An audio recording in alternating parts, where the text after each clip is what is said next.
যারা এটা সম্ভব করেছে, যে তরুণ সমাজ,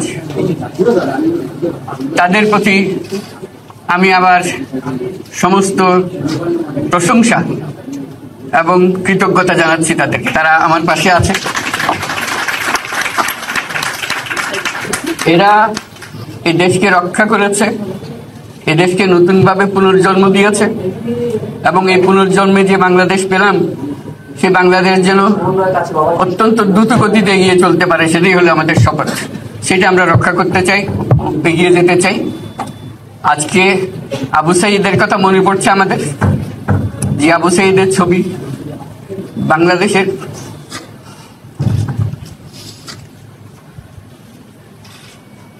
প্রতিটি মানুষের মনে গেঁথে আছে, এটা কেউ বলতে পারবে না। কি অবিশ্বাস্য একটা সাহসী যুবক, বন্দুকের সামনে দাঁড়িয়ে আছে, এবং তারপরে থেকে কোন যুবক, কোন যুবতী আর হার মানে নাই, সামনে গিয়ে আছে এবং বলছে যত গুলি মারো, মারতে পারো, আমরা আছি। তো যার কারণে এটা সারা বাংলাদেশ জুড়ে এই আন্দোলন ছড়িয়ে গেছে, এবং যার কারণে বাংলাদেশ এই দ্বিতীয়বার স্বাধীনতা অর্জন করলো। এই স্বাধীনতাটা আমাদেরকে রক্ষা করতেই হবে। শুধু রক্ষা করা নয়, এই স্বাধীনতার সুফল প্রতিটি মানুষের ঘরে পৌঁছাতে হবে, তা না হলে এই স্বাধীনতার কোনো দাম নেই। এই স্বাধীনতাটাকে পৌঁছানো হলে আমাদের শপথ, আমাদের প্রতিজ্ঞা যে আমাদেরকে এটা করতে হবে, ঘরে ঘরে পৌঁছাতে হবে। মানুষ যেন জানে যে বাংলাদেশ স্বাধীন হওয়ার অর্থ হলো তার নিজের পরিবর্তন, ব্যক্তির পরিবর্তন, সুযোগের পরিবর্তন, তার ছেলে মেয়ের ভবিষ্যতের পরিবর্তন। এটা যেন প্রত্যেকে বুঝে নেয়, এবং আজকের তরুণ সমাজকে বোঝানো যে এই দেশ এটা তোমাদের হাতে, তোমরা এটাকে তোমাদের মনের মতো করে গড়ে তুলবে। তোমরা যেভাবে স্বাধীন করতে পেরেছো, তোমরা এটাকে তোমাদের মনের মতো করে গড়তেও পারবে, এবং তোমাদের দেখে সারা দুনিয়া শিখবে কিভাবে একটা দেশ, একটা তরুণ সমাজ গ্রহণ করতে পারে এবং তাকে পাল্টে ফেলতে পারে। তাদেরকে আমি বারে বারে এমনি উপদেশ দিই যে পুরনোদের বাদ দাও, তাদের এই পুরনো চিন্তা দিয়ে এটার মুক্তি আমাদের হবে না করি, সারা দুনিয়ার মধ্যে এটা হবে না। এটা শুধু বাংলাদেশের কথা না, সারা দুনিয়াকে জুড়ে কথা বলছি। তোমাদের মধ্যে যে শক্তি আছে, যে ক্রিয়েটিভিটি আছে, সৃজনশীলতা আছে, সেই সৃজনশীলতাকেও কাজে লাগাতে হবে। এটা শুধু বই খাতাতে লেখার জিনিস না, এটাকে প্রকাশ করার জিনিস, স্থাপন করার জিনিস, সেটা মুখ করা।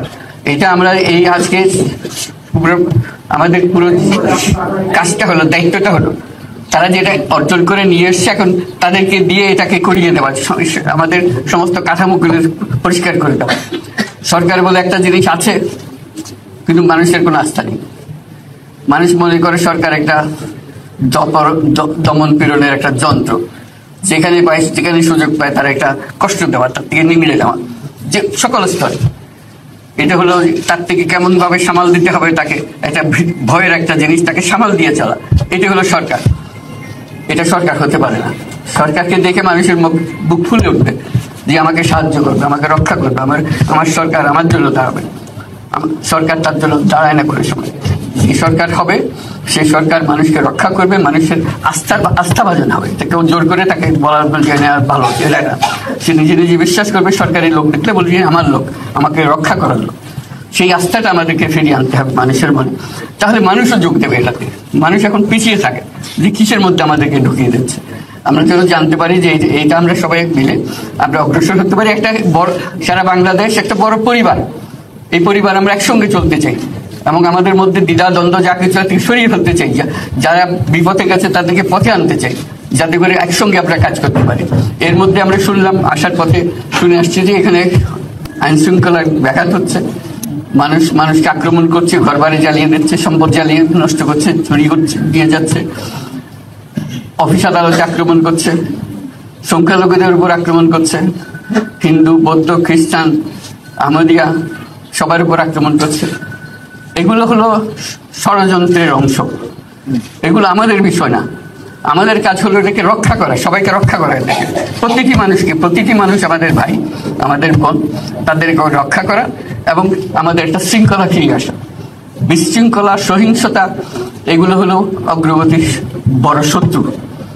আমাদের যে যাত্রা শুরু হলো সেই যাত্রার শত্রু, কাজে এই শত্রুকে যাতে রোধ করা যায়, তাদেরকে বুঝিয়ে শুনিয়ে হোক, তাদেরকে আইন শৃঙ্খলার হাতে দিয়ে হোক, এটা বোঝাতে হবে। তাকে মেরে পেটে এটা ঠিক না, আইন শৃঙ্খলা নিজের হাতে ঠিক না। তাকে আমাদের আইন শৃঙ্খলা বাহিনী এমন হতে হবে, তাদের হাতে সুপর্দ করলে আমরা নিশ্চিন্ত থাকবে তার একটা বিহিত হবে। এমনগুলো আমরা হাতে দিয়ে দিলাম, 2 টাকা দিয়ে আবার ছেড়ে দিল, এটা যেন আবার না। তো আমাদের সেই আস্থাটা আমাদেরকে আনতে হবে। কাজে আইন শৃঙ্খলা যখন আমাদের প্রথম কাজ, এই আইন শৃঙ্খলা ঠিক না হওয়া পর্যন্ত এটা আমরা অগ্রসর করার জন্য পদক্ষেপ নিতে পারবো না। আপনারা আমার উপরে আস্থা রেখে আমাকে জানিয়েছে, ছাত্ররা আমাকে আহ্বান দিয়েছে, সেটাতে আমি সাড়া দিয়েছি।